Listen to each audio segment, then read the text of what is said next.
네, 마무리 말씀 나옵니다. 이번에는 그 피 흘림에 관한 율법과 신약의 실현에 대해서 이제 율법을 신약에 이것을 실현하신 분이 예수님께서 구속을 통해서 이루는 거니까 그에 대한 이제 구약성경과 신약성경의 적용에 관한 말씀을 나누려고 해요. 우선 17장 11절부터 보면 육체의 생명은 피 있습니다. 이렇게 생명 얘기가 나왔죠. 그 다음에 제단에 뿌려 너의 생명을 위하여 속죄하게 하셨나니 생명이 피에 있으므로 이 생명이라는 용어가 계속 나오고 있죠. 14절에도 생물은 그 피가 생명과 일체다. 여기 나오는 모든 그 생명이라는 용어는 오전 그 시간에 잠깐 소개한 것처럼 성경에 이제 생명이라는 용어를 세 가지 구분되게 사용을 하고 있는데 하임, 하야라고 구약성경에 발음하는 이 생명은 신약성경에는 교회라고 하는 발음하는 그런 영적 생명을 말할 때는 그렇게 단어를 쓰고 여기 레위기 17장에서 사용한 단어는 전부 네페시라는 이 단어로서 이건 신약성경 그 헬라어로는 후시케라고 하는 그 용어예요. 영문으로 소울이라고 그러죠. 혼이라고는 그래서 영이라고 말할 때는 영적 생명을 말할 때는 스피릿이라고 그러죠. 그 영문 표기로는. 그런데 지금 오늘 그 레위기 17장에서 사용된 이 짐승의 그 생명은 그 짐승의 피와 일체다 이렇게 말할 때 이것은 영적 생명을 말한 게 아니라 전부 혼 생명을 말한 거예요. 그래서 이제 어떤 번역본에는 이 생명이라는 용어를 전부 혼이라고 번역을 한 번역본도 있어요. 그런데 이제 그건 물론 의역을 한 것인데 그냥 생명이라고 직역해서 번역을 해둬도 이것은 혼생명을 말한다라고 이해하시면 됩니다. 그래서 이제 이 혼생명을 신약에서는 다른 번역에서는 사람이라고도 번역을 할 수가 있어요. 목숨이라고도 번역을 해요. 혼생명은.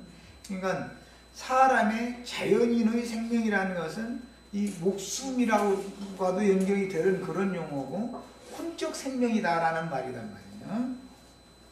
그리고 이제 육신적인 생명을 말할 때는 구약성경에는 그 사르크스라고 그러는데 이거는 뭐 살코기 뭐 살 그런 데 사용하는 그 육체라고 하는데 사용하고 신약성경에서 비오스라고 하는 용어를 사용해요.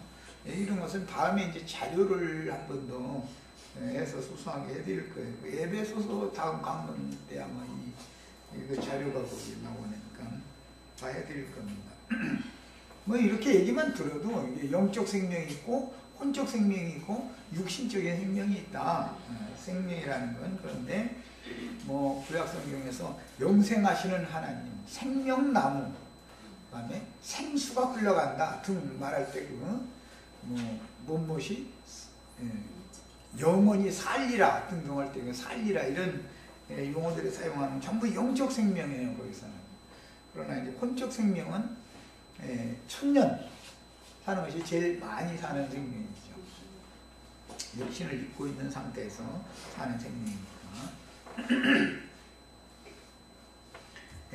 이건 기본적인 그 신학적인 지식을 알아야 되기 때문에 말씀드린 거고. 그래서 네페시라고 하는 이 생명은 예수님이 자기라고 번역을 했어요. 혼 생명이기 때문에 각자 자신의 생명이다. 근데 이것을 육체라고도 번역이 되고 이것은 자기의 존재를 의식하는 생각이라는 개념이기 때문에 자존심이라고 말하죠. 자존심. 혼이라는 말은 사실은 다 자존심이죠. 자기를 부인해라 그 말은 자존심 버려 그 말이에요. 우리나라 말로 얘기하자면 너 자존심 버려 그 말이에요. 그런데 자존심을 버리면 죽는 거죠 그게. 목사는 목사라고 하는 어떤 자부심이라고 자존심이 있죠. 자존감. 그런데 자존심의 반대되는 건 자괴감이라고 그러죠. 자기 자신을 무너뜨린다 이거예요. 어?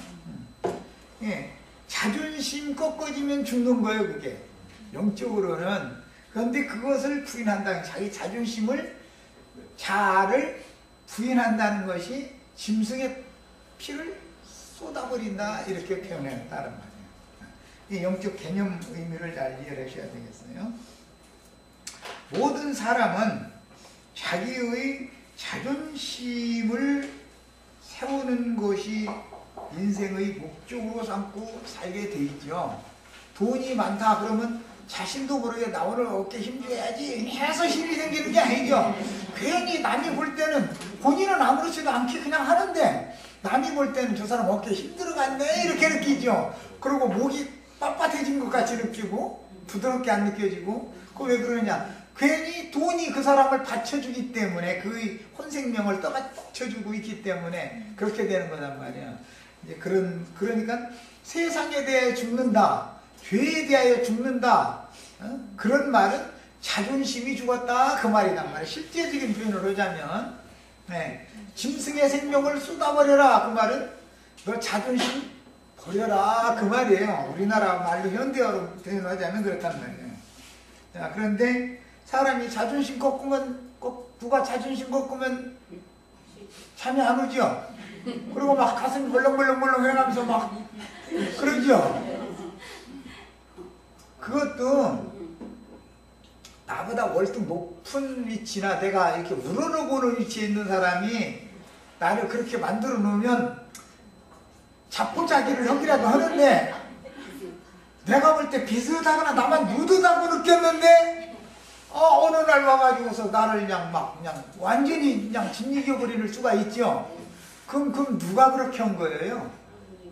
그 사람이 그런 게 아니죠. 주님께서 나를 구원하시려고 일을 그렇게 벌려놓으신 것이죠. 그래가지고 남편들은 자존심이, 아내가 자존심 상하게 하려고 하면 자존심이 상처를 안 입어.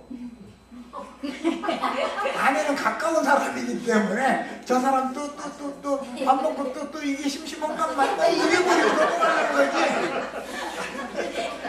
자아를, 짐승의 피를 쏟으려고 그래 안 해. 그러니까 아내는 이제 쏟을 때까지 막 이게 막 더 많이 나오죠. 잘못했다고 시인해라 이 말이요. 계속 그런 거예요. 근데 가까운 사람은 이게 자존심을 쏟아놓기를 무려 안 되는 거예요. 그런데 세상 말로 가짜는 것이 와서 사람 자존심을 꺾어버리면 꼼짝 못하고 당하는 거예요. 그러면 이제 막 잠이 안 오죠. 막 무엇이 막 천장에 무엇이 말이요, 불이 왔다 갔다 해서 막 난리가 나지. 그런데 그 불빛이 왔다 갔다 하는 것이 어디서 나오냐면 내 속에 있는 지옥불에서 그게 그걸 불똥이 튀겨나가가지고 지금 천장에 부딪혀가지고 그게 이렇게 보이는 거거든. 네. 그 말이요. 이게 좀 실제적으로 쉽게 이해를 시키려고 이렇게 이런 의미를 알아야 되면, 회개하라는 것은 내가 선을 행했을 때 좋은 일 하고 욕을 얻어먹으면 불똥이 왔다 갔다 하죠. 내가 당연히 잘못해서 당연히 얻어먹을 소리를 들으면은 자포자기가 되죠.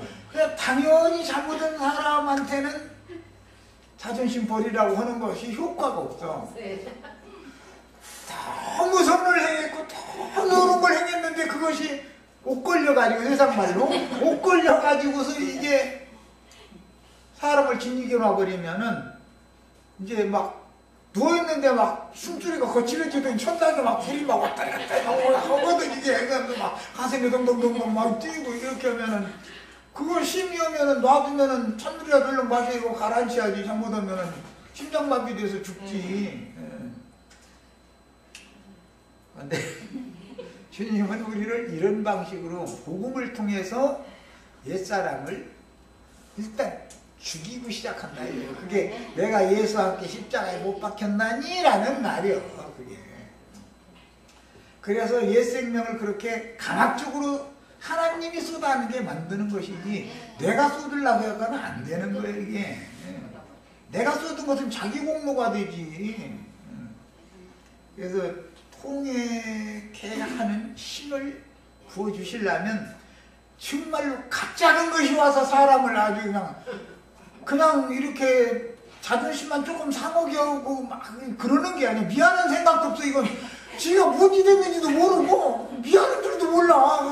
너무 황당하지요 나는. 그런데도 나중에 와서 들리는 소리 들어보면 왜 이렇게 지가 잘했대 막 이러면서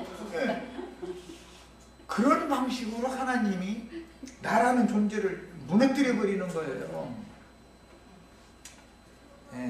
그런 것은 생명의 처음으로, 이것은 이제 세상사 때문에 그러는 게 아니라 이제 문제는 말씀을 받으면 그렇게 되는 거예요. 이제 그게 이제 말씀 때문에 그렇게 돼야 돼. 그것이 이제 구원의 첫 걸음이다. 이게 또 십자가 체험이다. 그래요. 그 다음에는 피를 이제 쏟았으면 흙으로 덮어야 되잖아. 무덤에 나가서 이제 장사해. 이미 이제 나는 죽은 자면 인정이 나중에 되면 장사될 때가 되려면 십자가에서 숨이 딱 끊어지면 말이 없어. 죽은 놈은 말이 없는 거예요. 그런데 숨통이 아직 끝나기 전에는 기도하는 소리 들어보면 알아. 그 사람이 지금 십자가에 달려가지고서 난리 내고 있구나. 그러면 주여 막 나 이번 한 번만 봐주시면 내가 이 십자가 내려가가지고서는 충성하겠다고 막 해가면서 그 다 그 생판 거짓말하는 소리거든. 사실은 내려놓으면 그놈 완전 죽여버려야지. 그 자리에서 내려놓으면은 언제 그랬냐는 듯이 사람이 팍 바꿔져 버리는 거거든. 돌변하거든. 그 출애굽기 그 사건에서도 보면 여호와께서 바보 숨통을 막 조이니까 킥킥거려가면서 막 했다는 거야. 그러니까 아주 죽으려고 하니까 좀 봐달라고 해서 숨통을 조금 풀어놔줬더니 또 엉뚱 소리 되는 거잖아. 그게 나거든. 바로난 사람만 그러는 게 아니라, 그러니까 그 사람은 완전히 목을 조이기 시작하면 꽉 숨통을 끊어버려야 되는데, 기독교 계획 보고는 나 죽는다고 발버둥을 치고 막 몸부림을 치면은 풀어놔줘.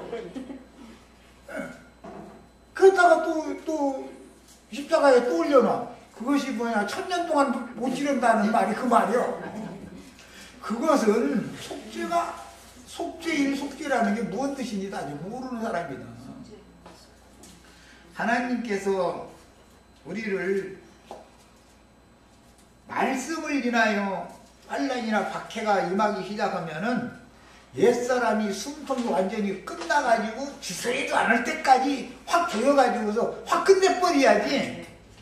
말은 내가 확 하니까 간단한 것 같으지만 누구는 수년 걸릴 수도 있고, 이게 누구는 이제 거의 찬 사람은 그냥 이제 마지막 줄 하나 타령대령 남은 거 붙들고 있으면 그거 톡 잘라버리면 그냥 깨거라 이거거든. 그러면 당연히 무덤 속에 들어가서는 원망, 불평, 눈물도 없어져 버려. 그래서 요즘에 우리 이제 찬송곡 눈물이 말라 울지 못하는 사람도 있을 것이다. 말려야 돼. 그런데 그냥 눈물이 그냥 애기들 5살 먹고 30살 먹은 것들 그냥 눈물이 금방 그렇게 그냥 아이들 절절절절해요. 그러다가 뭐 누가 와서 뭐 반가운 얘기하면은 언제 울냐는 것이 손바닥 뒤지는 것보다 더 쉽게 그래. 뭐 연기를 하라도 그렇게는 못해. 그냥 천연적이라 그런다. 이게 천연적이라.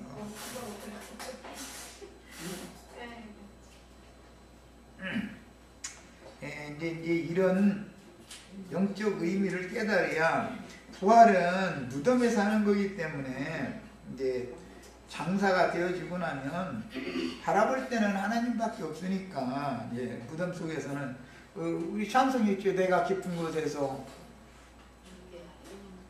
주를 뭐 바라봤다나 뭐 그렇죠. 내가 깊은 곳에서 죽게 아래 그 찬송이 그게 입으로만 해서는 되는 게 아니야. 이거 그게 무덤에 들어간 사람이라고 말하는 거예요. 그게 요나서에서 인용한 말이잖아.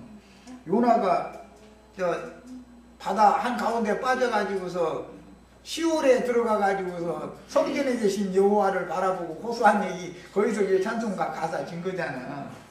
그게 그 시올이라는 게 음부거든. 무덤, 죽음에 들어간 상태.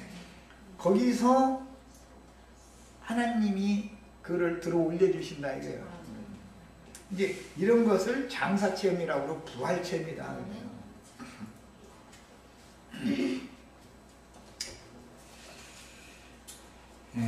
그러니까 기본적으로는 짐승의 피를 뜯고 흙으로 붓는 것에 대해서 아셔야 예수의 피를 마실 수 있는 사람이 되는 거예요. 예수의 피를 마시면 살아나는 거니까 이제 그게. 그래서 하야라는 이 용어는 이게 소송된다, 고침받는다 그런 뜻 여러 가지 의미가 있어요.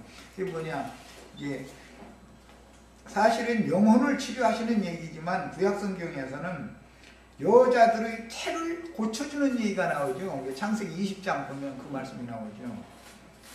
이제 사라가 아이 뭐 89세 된 할머니가 아들 낳는다 그러면 그 누가 그 말을 고지 듣겠어요. 그러면서 경수가 뭐 엊그제 작년에 끝난 것도 아니고 경수가 끝난 지가 오래됐다는데 다 사는 지가 오래된 사람인데 이삭을 낳잖아. 그건 무슨 뜻이요? 그 영혼을 하나님이 고쳐주셨다. 마른 막대기가 되게 한 건 죽인 거 아니야. 육신의 생명을. 그리고 나서는 태를 고친 거예요, 이제. 그게 뭐 영생이라고 할 때 그 생이라는 용어도 그 같은 용어예요, 그게. 영생하시는 하나님, 뭐. 그런 표현에서 사용되는 그 생이라는 말이 고친다는 뜻도 있어요. 예. 선지자들은 이제 땅을 고친다, 뭐 땅을 치료하려 하여도 뭐 이런 말이 나오죠. 아니, 땅이 병 걸렸어? 땅을 어떻게 뭐 땅에다가 마이신 주사를 놨어? 어떻게 해서 고쳐? 그게 상징이지. 인간의 마음, 인간의 혼생명이라는 것은 다 부패하고 거짓으로 충만하기 때문에 인간의 숙군이라는 건 이것이 치료가 필요하다 이거예요. 그래서 이제 사도행전 15장에 보면 복음을 베드로를 통해서 복음을 전하게 해가지고 듣는 사람들, 믿는 자들에게 마음을 고쳐주셨다. 마음을 깨끗게 해주신다. 이랬죠. 베드로 전서에서는 그걸 영혼을 깨끗게 치료해 주신다. 이렇게 표현을 했어요. 그것이 구약성경에 전부 태를 고치는 이야기이고 땅을 치료하는 얘기다. 가시와 엉겅퀴만 낼 수밖에 없는 땅을 가시와 엉겅퀴를 싹 걷어내서 불살르고 전기를 딱 갈아 버리는 것, 그것이 땅을 치료한다 이렇게 말을 해요. 그러니까 하나님은 죽은 영혼이 영적으로 죽어가지고 부패하고 썩은 거짓으로 충만한 이런 사람의 마음을 말씀으로 고치는 분이다. 그 말씀이, 이 말씀이 믿어졌으면 치료가 되게 돼 있어. 영과 생명의 말씀을 딱 받으면, 빗뿌림을 딱 받으면 고쳐진다. 이런 거예요. 이게 이제 치료가 되어지면 영적으로는 처녀가 된다. 이거예요. 육신적으로 늙은 사례가 영적으로 태가 고쳐지니까 처녀가 된 거 아니야. 그래서 이삭을 낳았어요. 그래서 처녀가 잉태하여 아들을 낳는 얘기가, 그래서 그 근거가 그래서 나오는 거예요. 하나님은 마른 막대기를 죽은 태를 고쳐가지고서 생명의 씨를 심어서 천국 농사를 하시는 거이다. 영적인 농사를 그렇게 하시는 거예요. 육신적으로야 태가 마르면 세상 없어도 뭐 세상 아들기 전에는 아들 못 낳죠. 그런데 아니 89세 먹은 할머니가 90세 먹으니까 아들이 딱 낳았다는 거야. 얼마나 놀라워. 하나님은 산부인과 의사가 제 아무리 능력이 있어도 나 90세 먹은 할머니 아들 낳게 만들었다 소리 못 들었어. 그럼 예수님은 능력을 한다는 거야. 이제 그래서 성경이 말하는 처녀라는 것은 타고난 처녀를 말하는 게 아니고, 세상 나라에서는 타고난 처녀죠. 그러나 성경이 말하는 처녀는 하나님의 손으로 고쳤다. 그 태를 치료했다. 이런 경우를 이제 구속사에서는 토지 무르기를 한다. 마귀에게 그 땅을 팔아 넘겼는데 그 값을 주고 그 땅을 다시 산다. 사가지고 원래 그 땅 주인 것을 돌려놓는 거, 그런 뭐 구속이라 그래요. 자, 그런 내용입니다. 예, 이제 이 말씀에 대한 기초가 창세기 9장 짐승 잡아먹는 얘기 나왔기 때문에 인용해서 읽어보겠습니다. 하나님이 노아와 그 아들들에게 복을 주시며 그들에게 이르시되 생육하고 번성하여 땅에 충만하라. 노아와 그 아들들이 지금 생육하고 번성하는 건 홍수 심판을 지나간 다음에 아라랏산의 방주가 도착된 다음에 새하늘과 새 땅에서 생육 번성하는 걸 말하는 거예요. 그 전에 6장에서 창세기 6장에서 생육 번성했었던 것은 하나님의 아들들이 사람의 딸들의 아름다움을 보고 자기가 좋아하는 자를 모두 다 아내를 삼아가지고 네피림을 낳았다는 거 아니에요. 네피림이 생육 번성하는 것을 하나님 원치 않는다 이거예요. 그 네피림 족속들은 홍수 심판에 의해서 다 죽어버렸죠. 코로 지식하는 모든 생물들이 다 죽었어요. 짐승 뭐 인간 할 것 없이 다 죽었고 방주에 탄 짐승들과 노아와 그 가족만 살아가지고서 새하늘과 새 땅에 딱 데려다 놓은 거예요. 자, 거기에서부터 지금 시작되는 말이야. 무릇 산동물은 너희의 식물이 될지라. 여기서 산동물은 이라는 말은 방주를 통해서 구원받은 동물들이죠. 홍수 심판이 나머지 동물들은 코로 기식하는 건 싹 심판받아 버렸으니까 물속에 다 잠겨가지고, 그래서 나머지는 다 죽은 동물이라는, 여기 이제 죽은 동물 이야기는 없어요. 그런데 이제 그 레위기 마지막 절에 보면 스스로 죽은 것이나 짐승에게 찢겨 죽은 것을 먹은 경우는 물로 몸을 씻고 들어와야 된다 이렇게 됐죠. 저녁 때까지 부정하다. 스스로 죽은 짐승이라는 것은 아담 부부를 말하는 거예요. 아담 부부는 누가 시킨 게 아니라 저희가 스스로 가서 죽을 짓 했죠.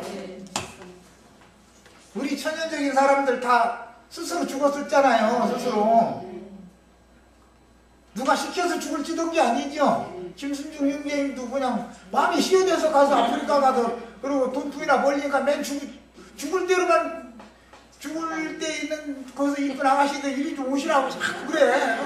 거기만 가면 투숙관에 들어가는 소처럼 창녀집에 들어가면 죽는다는 거잖아. 잠언서에 거기 나왔죠. 그럼 그게 뭔 소리겠어. 창녀집에 가는데 누가 억지로 끌어가는 사무리가 있어. 거기서 아가씨가 이렇게 손만 까부는데 내가 내 발로 갔지. 그래서 스스로 죽은 자다 그런 거예요.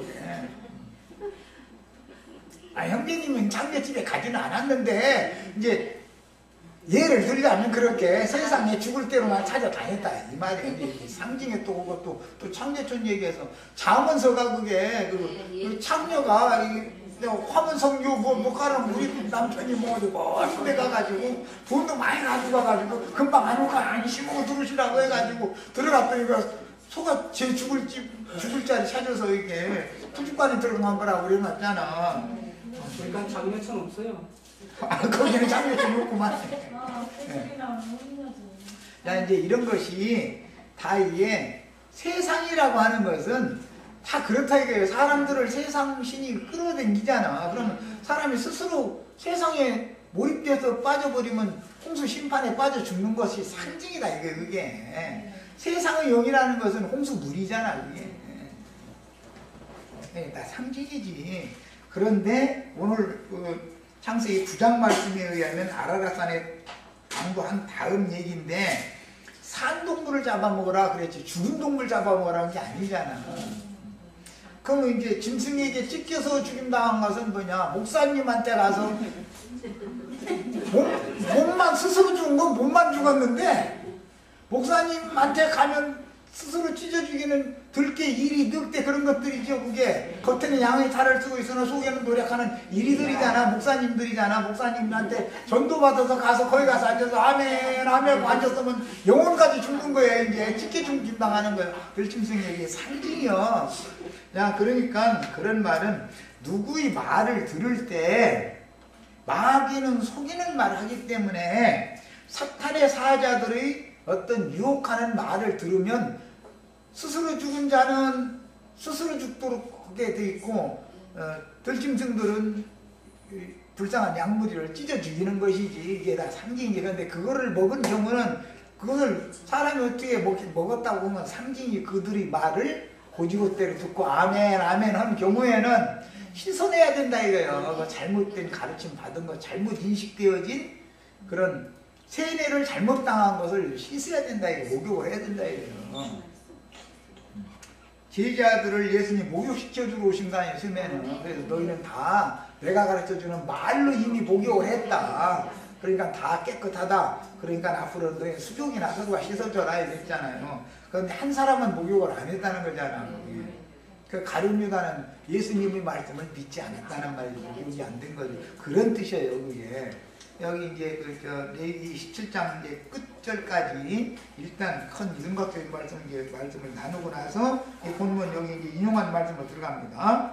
자, 채소같이 내가 이것을 다 너희에게 주노라. 이것은 산동물을 말하는 거예요. 방주를 타고 새하늘과 새 땅에 도착한 동물들이요. 그게 산동물이요. 예. 홍수 심판에 죽은 건 전부 죽은 동물들이잖아요. 야, 그러나 고기를 그 생명되는 피채 먹지 말 것이니라. 내가 반드시 너의 피 곧 너의 생명의 피를 찾으리니 짐승이면 그 짐승에게서 사람이나 사람의 형제면 그에게서 그 생명을 찾으리라. 피는 생명이기 때문에 피 흘린 자의 피가 아니면은 속할 수가 없다. 아까 민수기 35장 11절 읽었었죠? 네. 그것이 율법이에요. 자, 그러니까 이제 짐승이 사람의 피를 흘렸다. 이 말은 계시록 13장에는 바다에서 올라온 짐승, 땅에서 올라오는 짐승들이 나오죠. 세상의 대인들에게 가르침을 받거나 기독교 교회 목사님들에게 땅의 짐승들, 바다 짐승들은 세상의 대인들을 말하는 거예요. 뭐 세상의 대인들이나 땅의 짐승들에게 가르침을 받고 아멘 아멘 하면 다 그게 피 흘림 당한 것이다, 이게 죽임 당한 것이다 이거예요. 영적 살인이지 그게. 이제 이런 살인의 경우를 들어서 네피림은 네피림 무슨 안악자손 중에 그 창세기 10장에 나오는 대표적인 사람이 있죠. 당시에 유명한 자고 큰 자였었다. 니무롯이라는 여자예요. 그 왕이야. 그때 당시 이제 세미라메스라고 하는 그 애미가 낳은 자식이요, 그게. 예, 그런데 그건 특이한 사냥꾼이었다 이렇게 돼 있죠. 뭐 도루 잡아먹고 사슴 잡아먹고 하는 것은 특이한 사냥꾼이라고 하지 않죠. 그런데 이건 영혼을 사냥질 하기 때문에, 영혼을 노략질해서 잡아먹기 때문에 특이한 사냥꾼이다. 상징인 것이지. 자, 사람의 피를 흘리면, 이라면 예수를 죽이면 그 말이죠. 아벨을 죽인 것은 사람의 피를 흘린 거잖아, 그게. 하나님은 짐승의 피를 흘려서 아담과 하와를 덮어주셨고, 사람이 그 피를 흘릴 것이니 자기 피를 흘린다. 사람이 예를 들어 유대교 지도자들이 예수님의 피를 흘리면 그들이 자기네들이 피를 흘리기 전에는 그 죄값을 속할 방법이 없다. 지금 그게 율법이단 말이야. 그런데 하나님의 복음에는 사도행전 2장에 보면 너희가 생명의 주를 죽였도다. 그러나 너희가 회개하여 복음을 믿기만 하면, 예수를 주와 그리스도 믿기만 하면 또 살아날 수 있는 기회를 더 주셨지요. 이제 이런 것이 하나님의 자비가 참 어마어마한 거지, 이런 걸 보면. 이는 하나님이 자기 형상대로 사람을 지었음이니라. 너희는 생육하고 번성하여. 여기 자기 형상대로 지은 이 사람은 창세기 4장 사람이 아니고 창세기 5장 사람을 말하는 거예요. 창세기 5장에는 아벨 대신에 셋을 주셨다고 그랬죠. 그런데 셋을 구속받은 아담 자신의 형상과 모양으로 지어주신 거잖아요. 그래서 아벨 대신에 다시 주셨다 그랬어요. 이것은 예수님 대신에 성령을 보내셨다, 그걸 상징하는 거예요. 너희는 생육하고 번성하며 땅에 편만하여 그 중에서 번성하라 하셨더라. 그러니까 짐승이 번성하는 것을 원치 않으시고 하나님의 형상대로 지어진 예수 그리스도의 생명으로 번성하는 걸 하나님 원하신다. 이걸 여기서 이제 암시한 거예요. 자, 인용한 말씀은 홍수 심판 후에 새하늘과 새 땅에 안착한 노아와 그 아들들에게 하나님께서 축복하시며 내리신 말씀입니다. 하나님은 당신의 형상으로 지으심을 받은 창세기 1장 26절로 28절 사이에 나온 하나님 자신의 형상으로 지음받은 사람의 실제는 창세기 4장 사람이 아니고 가인 후예들이 아니고 아벨 대신해 주신 셋과 그 후예들을 말하는 거예요.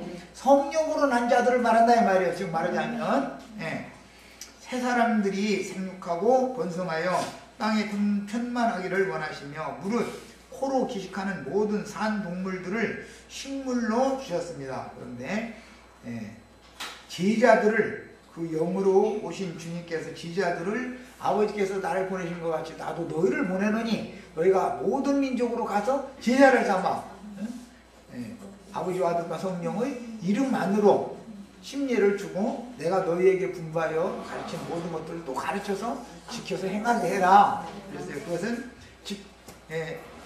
주님이 가르친 모든 제자들을 가르친 모든 것이라는 것은 나와 함께 사울 길을 가는 그 길을 가르쳐줘라 이제 그 말이에요. 그게 이제 생명길로 가는 거니까 그것은 육체로는 죽고 장사된 다음에 영으로 죽은 자들 가운데 다시 살아나서 하나님의 영광에 가는 거 그 사울 길을 가르쳐줘라 그 말이에요. 그러니까 맨 먼저는 회개의 복음부터 전해야 되겠죠.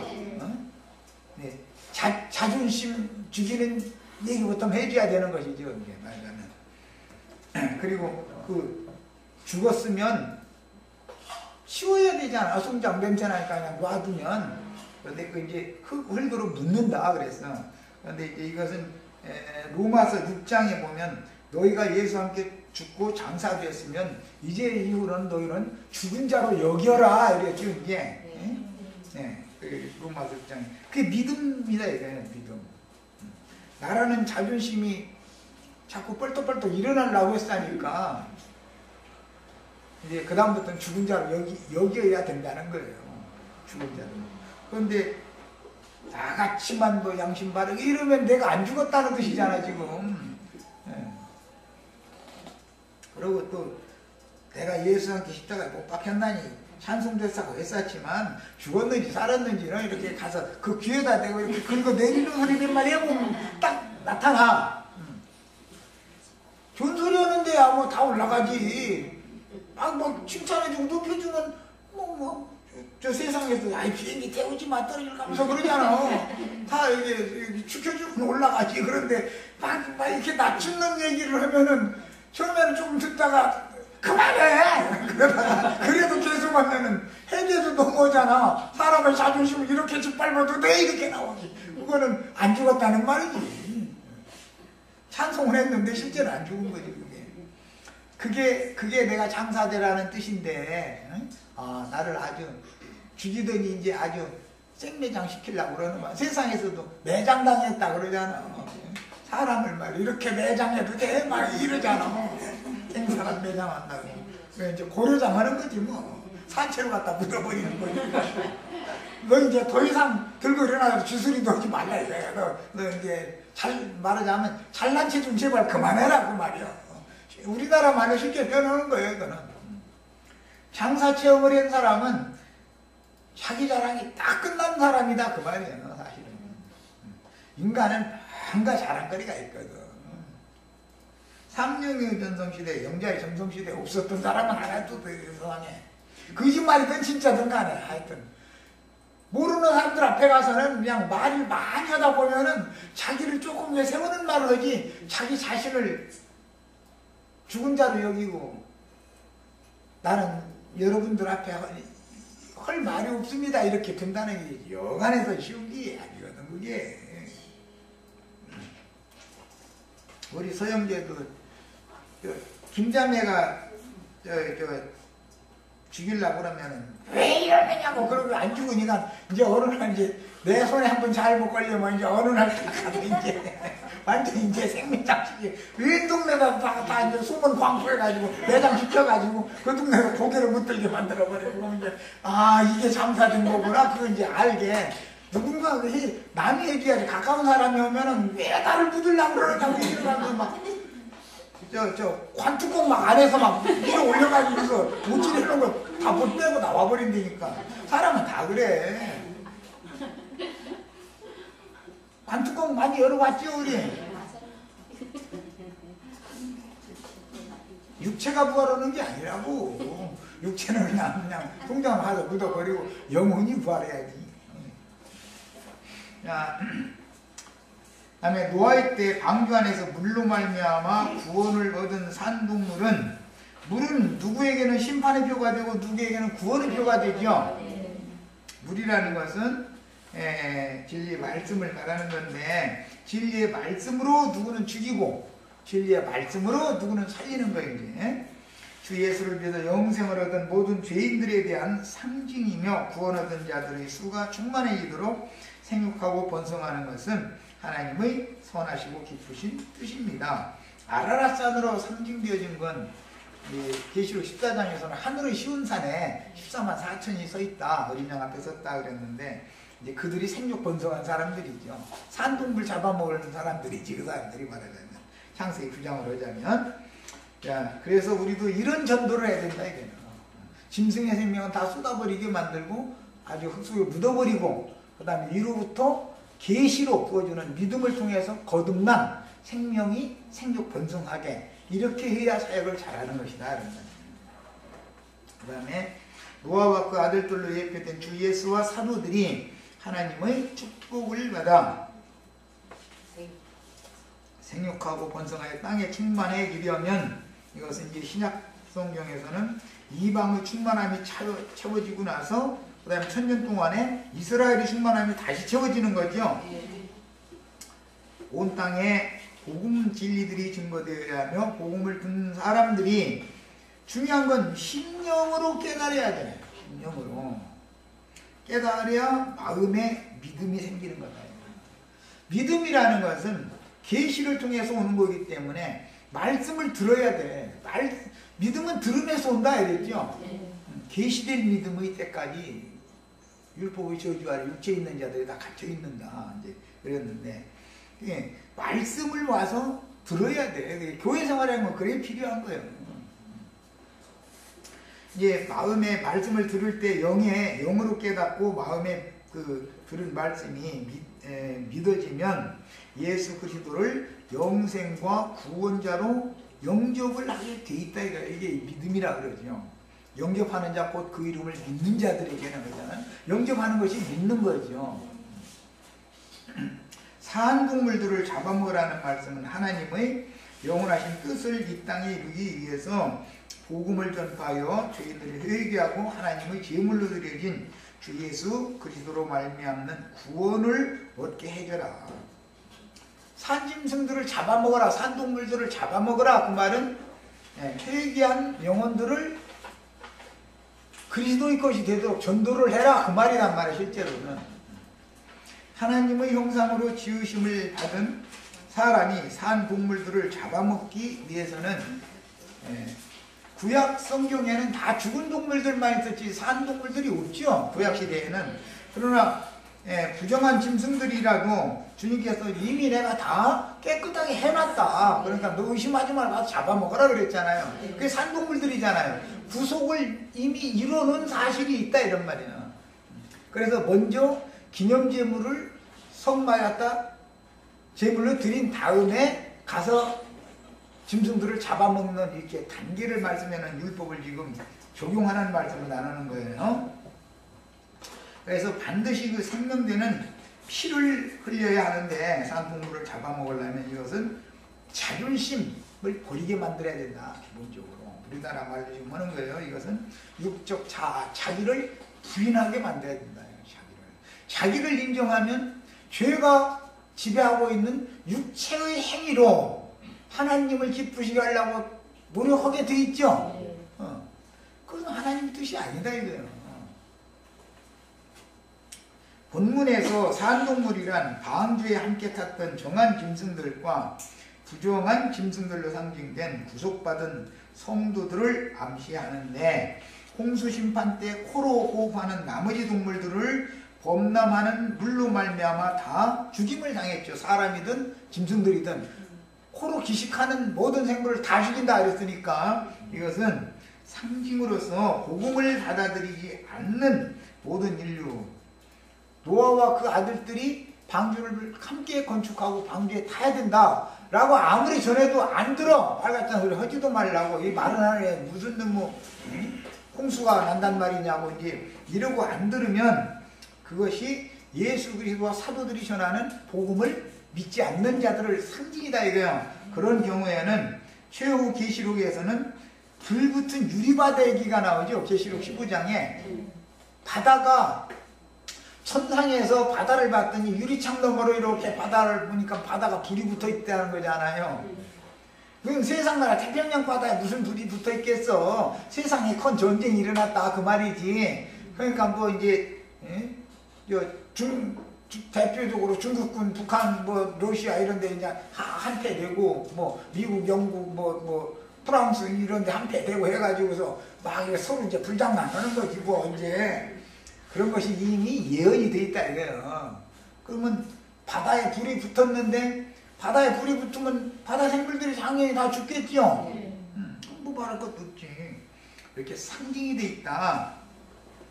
홍수 심판으로 온 땅에 다 바다가 됐는데 바다에 모든 코로 기식하는 생물들이 방주에 탄 짐승들과 사람들 외에는 다 죽었다는 거 아니야. 예언이지. 하나님의 목적을 따라 하나님 자신의 형상으로 지으신 사람에게 복을 주시며 땅에 움직이는 모든 생물들 곧 구속받은 네 생물들인 산 짐승들을 다스리게 하신 것은 마지막 아담 예수와 그 지지자들에게 하늘과 땅의 모든 권세를 주시고 사도로 세상에 보내어 복음을 전파하기 위해서 죄인들에게 예수님이 이미 여러분을 다 깨끗게 해놨습니다. 그러니까 여러분이 이 사실을 마음에 믿으면 여러분은 의롭게 되는 겁니다 라고 전파를 하는 거예요. 그런데 내가 무슨 의롭게 되겠어? 뭐 나를 무슨 하나님이 딴 사람 다 의롭다고 여겨줘도 나는 안 돼. 이제 이러고 계속 안 믿으면 어떻게 할 수 없는 것이죠. 주님은 다 이뤄놨지만 저기 미국한테 일본이 초롱이 방송으로 우리 무조건 항복한다고 방송했죠.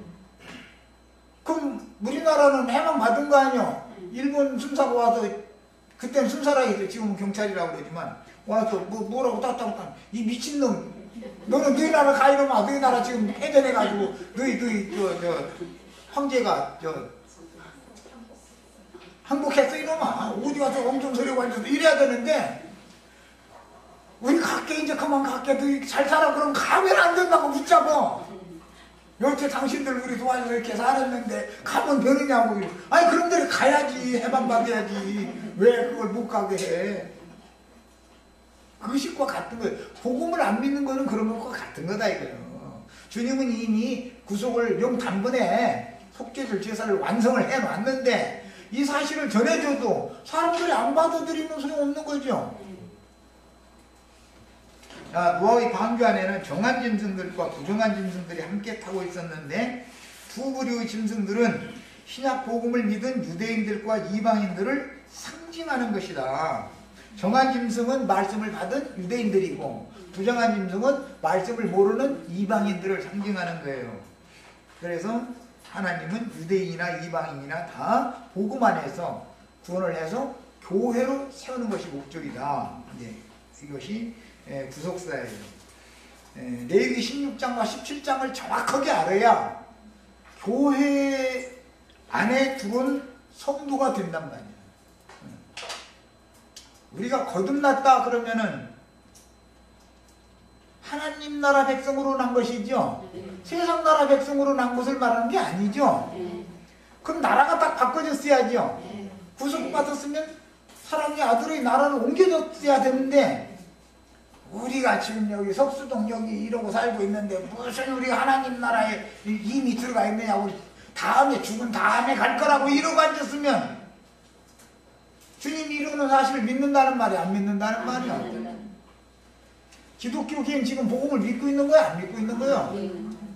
그들은 하나님 나라로 다시 난 적이 없기 때문에 하나님 나라의 시민권이 없어.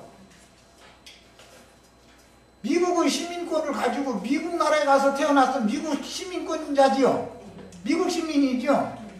그런데 우리 할아버지가 우리 손자들 가면 우리 할아버지가 한국 사람이라 이거야. 난 한국 사람이라고 빡빡 우기면 그럼 미국 시민권이 무효인 거죠, 그게. 그렇잖아요. 이런 것처럼 거듭났으면 당연히 하나님의 나라 안으로 난 거예요.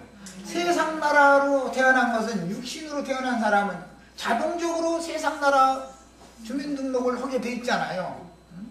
그리고 하나님 나라 안으로 태어났으면 거듭난 사람이니까 거듭난 사람은 그래서 교회 안으로 태어났단 말이에요. 교회 안으로. 이것은 오늘은 이제 시간이 다 돼서 하기 어렵고 기본적으로 알고 계셔야 돼. 세상 나라로 태어난 것은 육신으로 난 사람이죠. 영으로 성령이 나의 영을 거듭나게 했다. 그래서 난 거듭났다. 그 말은 나는 그리스도의 몸된 주님의 나라의 교회 안에 있는 사람이 됐다. 교회 안으로 태어났다. 그 말이요. 거듭났으면은 그 사람이 어디에 있는 거예요? 교회 안에 있는 사람이 됐다. 그 말이란 말이야. 자, 오늘은 일단은 여기까지 해서 마치겠습니다.